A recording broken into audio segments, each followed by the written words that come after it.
जी हां दोस्तों, बड़ी खबर निकलकर सामने आ रही है। कश्मीर को लेकर फिर मोदी सरकार के खिलाफ टूट पड़े 57 इस्लामिक देशों का संगठन ओआईसी। जारी किया सख्त बयान। जानेंगे क्या है पूरा मामला। वहीं अगली खबर में आपको बताएंगे, रूस पहली बार परमाणु नीति में करेगा बदलाव। हवाई हमले भी हुए तो न्यूक्लियर अटैक से देगा जवाब। पुतिन बोले रूस को बचाने के लिए ये जरूरी। इसी के साथ आपको बताएंगे, अमेरिका में मोदी सरकार को निशाना बनाते हुए हिंदू मंदिर पर हमला। दीवार पर लिखा हिंदुओं वापस जाओ। 10 दिन में दूसरा घटना, मचा बवाल। तो दोस्तों, सभी खबरें आसान भाषा में एक एक करके विस्तार से बताएंगे, तो आप मेरे साथ इस वीडियो के आखिर तक बने रहिए। तो बिना टाइम लेते हुए बात करते हैं खबरों की। जी हां दोस्तों, इस्लामिक देशों के समूह Organisation of Islamic Cooperation OIC ने एक बार फिर भारत के खिलाफ तीखा बयान जारी किया है। ओआईसी ने कश्मीर को लेकर जमकर बयानबाजी की है। ओआईसी ने कश्मीर पर एक कॉन्टैक्ट ग्रुप का गठन किया है। इस कॉन्टैक्ट ग्रुप ने अब कश्मीरी लोगों के आत्मनिर्णय के अधिकार का मुद्दा उठाया है। ओआईसी कॉन्टैक्ट ग्रुप ने उनके वैध संघर्ष के लिए अपना समर्थन जताया है। बड़ी बात यह है कि इसी ओआईसी के कॉन्टैक्ट ग्रुप ने पाकिस्तान प्रशासित कश्मीर और गिलगित बाल्टिस्तान पर भारत के बयानों को अनुचित बताते हुए खारिज किया है। न्यूयॉर्क में संयुक्त राष्ट्र महासभा की बैठक के इतर एक अलग मुलाकात के बाद ओआईसी ने एक संयुक्त बयान जारी किया। इसमें कश्मीर में हो रहे विधानसभा चुनाव और हो चुके संसदीय चुनाव को लेकर भी आलोचना की। ओआईसी के संयुक्त बयान में कहा गया है, जम्मू और कश्मीर में संसदीय चुनाव या विधानसभा चुनाव कश्मीरी लोगों के आत्मनिर्णय का अधिकार देने के विकल्प के रूप में काम नहीं कर सकते। इसने इस बात पर जोर दिया कि दक्षिण एशिया में स्थायी शांति और स्थिरता संयुक्त राष्ट्र सुरक्षा परिषद के प्रस्ताव और कश्मीरी लोगों की इच्छाओं के अनुसार कश्मीर विवाद के अंतिम समाधान पर निर्भर है। इस बैठक में पाकिस्तान, तुर्की, सऊदी अरब, अजरबैजान और नाइजीरिया के मंत्रियों और वरिष्ठ अधिकारियों ने भाग लिया, जिसका संचालन ओआईसी महासचिव हुसैन ब्राहिम ताहा ने किया। यह बैठक संयुक्त राष्ट्र महासभा के 79वें सत्र के मौके पर हुई। संयुक्त बयान में कहा गया कि 5 अगस्त 2019 के बाद उठाए गए सभी अवैध और एक तरफा कदमों को वापस लिया जाए। भारतीय कश्मीर में बड़े पैमाने पर हो रहे मानवाधिकार उल्लंघनों को रोका जाए।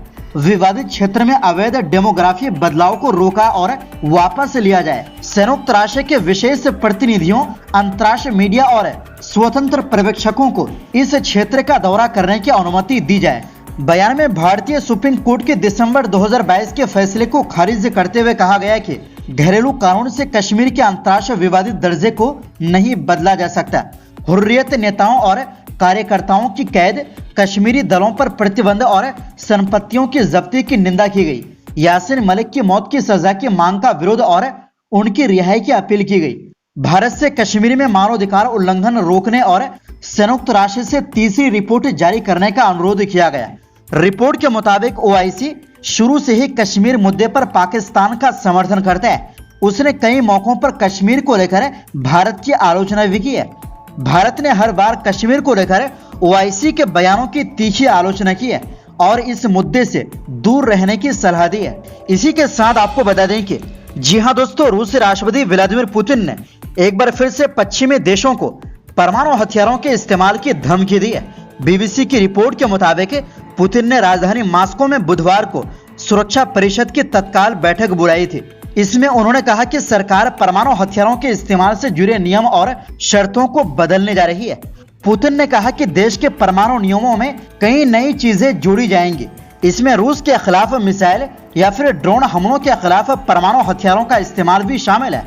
अगर रूसी इलाके में बड़े पैमाने पर मिसाइल या ड्रोन हमला होता है जिससे देश की संप्रभुता पर गंभीर खतरा आ सकता है, तब भी रूस परमाणु हथियारों का इस्तेमाल कर सकता है। रूसी राष्ट्रपति ने यह भी कहा कि यदि कोई गैर परमाणु संपन्न देश किसी परमाणु संपन्न देश के समर्थन से रूस पर हमला करता है तो इसे दोनों देशों की तरफ से किया गया हमला माना जाएगा। उन्होंने कहा कि रूस के परमाणु हथियार देश और उसके नागरिकों की सुरक्षा की सबसे बड़ी गारंटी है। पुतिन का यह बयान तब आया है जब यूक्रेन पश्चिमी देशों से रूस में दूर तक हमला करने वाली मिसाइलों के इस्तेमाल की इजाजत मांग रहा है। पुतिन ने कहा कि परमाणु हथियारों के इस्तेमाल की शर्तों में बदलाव जरूरी था क्योंकि दुनिया तेजी से बदल रही है। दरअसल यूक्रेन को ब्रिटेन ने स्टॉर्म शैडो, अमेरिका ने army tactical missile system ATACMS मिसाइलें दी हुई है। ये लंबी दूरी की घातक मिसाइलें हैं जो करीब 300 किमी तक सटीक निशाना लगा सकती है। यूक्रेन इन मिसाइलों का इस्तेमाल रूस में नहीं बल्कि सिर्फ अपनी सीमा के भीतर ही कर सकता है। यूक्रेन के राष्ट्रपति वोलोदिमीर ज़ेलेंस्की चाहते हैं कि इन प्रतिबंधों को हटाया जाए ताकि वो रूस के भीतर लंबी दूरी के हथियारों का इस्तेमाल कर सकें। यूक्रेनी राष्ट्रपति ज़ेलेंस्की इस समय अमेरिका के दौरे पर है। वो गुरुवार को अमेरिकी राष्ट्रपति जो बाइडेन से मुलाकात करने वाले थे। इस दौरान वो रूस में लंबी दूरी की मिसाइलों के इस्तेमाल की अनुमति मांग सकते हैं। ये पहली बार नहीं है जब पुतिन ने पश्चिमी देशों को परमाणु युद्ध की धमकी दी हो। रूसी राष्ट्रपति ने 12 सितंबर को कहा था कि अगर पश्चिमी देश यूक्रेन को क्रूज मिसाइल के इस्तेमाल की अनुमति देते हैं तो इसका मतलब ये समझा जाएगा कि नाटो रूस के खिलाफ जंग में उतर चुका है। उन्होंने कहा कि अगर ऐसा होता है तो वो इसका जवाब जरूर देंगे। यूक्रेन 2.5 साल से अमेरिका और पश्चिमी देशों के समर्थन से रूस के खिलाफ जंग लड़ रहा है।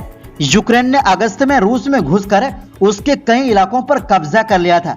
रूस अपने इलाकों को छुड़ाने की कोशिश में जुटा है। इसी के साथ आपको बता दें कि जी हाँ दोस्तों, भारतीय मीडिया के मुताबिक अमेरिका के सैक्रामेंटो कैलिफोर्निया में BAPS के स्वामी नारायण मंदिर को 25 सितंबर की रात कुछ हिंदू विरोधी लोगों ने निशाना बनाया, जिसमें शरारती तत्वों ने मंदिर में तोड़फोड़ की और हिंदू विरोधी संदेश भी लिखा। 10 दिन पहले न्यूयॉर्क के BAPS मंदिर से भी इसी तरह की घटना सामने आई थी। मंदिर पर लिखे संदेशों में कहा गया, हिंदुओं वापस जाओ, जिसके बाद स्थानीय हिंदू समुदाय में चिंता पैदा हो गई है। 10 दिन से भी कम समय में लगातार हिंदू मंदिरों को दोबारा निशाना बनाया गया है, जिससे स्थानीय हिंदू समुदाय में चिंता पैदा हो गई। इस घटना की जानकारी देते हुए BAPS पब्लिक अफेयर्स ने एक्स पर लिखा, न्यूयॉर्क में BAPS मंदिर के अपवित्र होने के 10 दिन से भी कम समय बाद कल रात कैलिफोर्निया के सैक्रामेंटो क्षेत्र में स्थित हमारे मंदिर को हिंदू विरोधी घृणा के साथ अपवित्र किया गया और लिखा गया, हिंदुओं वापस जाओ। हम शांति के लिए प्रार्थना करते हैं और नफरत के खिलाफ एकजुट हैं। इस घटना के तुरंत बाद सैक्रामेंटो काउंटी शेरिफ कार्यालय के अनुसार शेरिफ के डिप्टी ने रैंचो कार्डोवा के पास माथेर में BAPS श्री स्वामीनारायण मंदिर का दौरा किया, जहां देखने पर पता चला कि विरोधियों ने पानी की लाइनें भी काट दी थी। इस घटना पर प्रतिक्रिया देते हुए अमेरिकी प्रतिनिधि सभा में CA06 और सैक्रामेंटो काउंटी का प्रतिनिधित्व करने वाली एमी बेरा ने एक्स पर पोस्ट किया, सैक्रामेंटो काउंटी में धार्मिक कट्टरता और घृणा के लिए कोई जगह नहीं है। मैं हमारे समुदाय में बर्बरता के इस तरह की हरकत की कड़ी निंदा करता हूं। हम सभी को असहिष्णुता के खिलाफ खड़ा होना चाहिए और ये सुनिश्चित करना चाहिए कि हमारे समुदाय में हर कोई, चाहे वो किसी भी धर्म का हो, सुरक्षित और सम्मानित महसूस करे। वहीं हिंदू अमेरिकन फाउंडेशन ने हिंदू मंदिर को निशाना बनाकर घृणा अपराध का मुद्दा उठाने के लिए बेरी को धन्यवाद दिया है। हिंदू अमेरिकन फाउंडेशन ने एक्स पर पोस्ट किया, धन्यवाद बेरा, ये बर्बरता एक हिंदू विरोधी घृणा अपराध है जिसमें हिंदू मंदिर को निशाना बनाया गया है, जिसमें हिंदुओं को भारत सरकार के साथ जोड़कर संदेश दिया गया है और हिंदुओं को घर जाने के लिए कहा गया है। रिपोर्ट के मुताबिक इससे पहले 17 सितंबर 2024 को न्यूयॉर्क में BAPS स्वामीनारायण मंदिर में बर्बरता की एक ऐसी ही घटना हुई थी। न्यूयॉर्क में भारत के महावाणिज्य दूतावास ने भी न्यूयॉर्क के मेलविली में BAPS स्वामीनारायण मंदिर में बर्बरता की निंदा की थी और इसे अस्वीकार्य करार दिया था।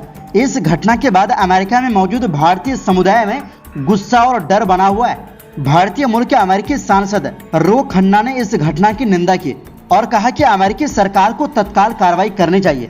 उन्होंने कहा कि सैक्रामेंटो कैलिफोर्निया में BAPS हिंदू मंदिर में रात भर हिंदू विरोधी नारे लगाकर तोड़फोड़ की गई है।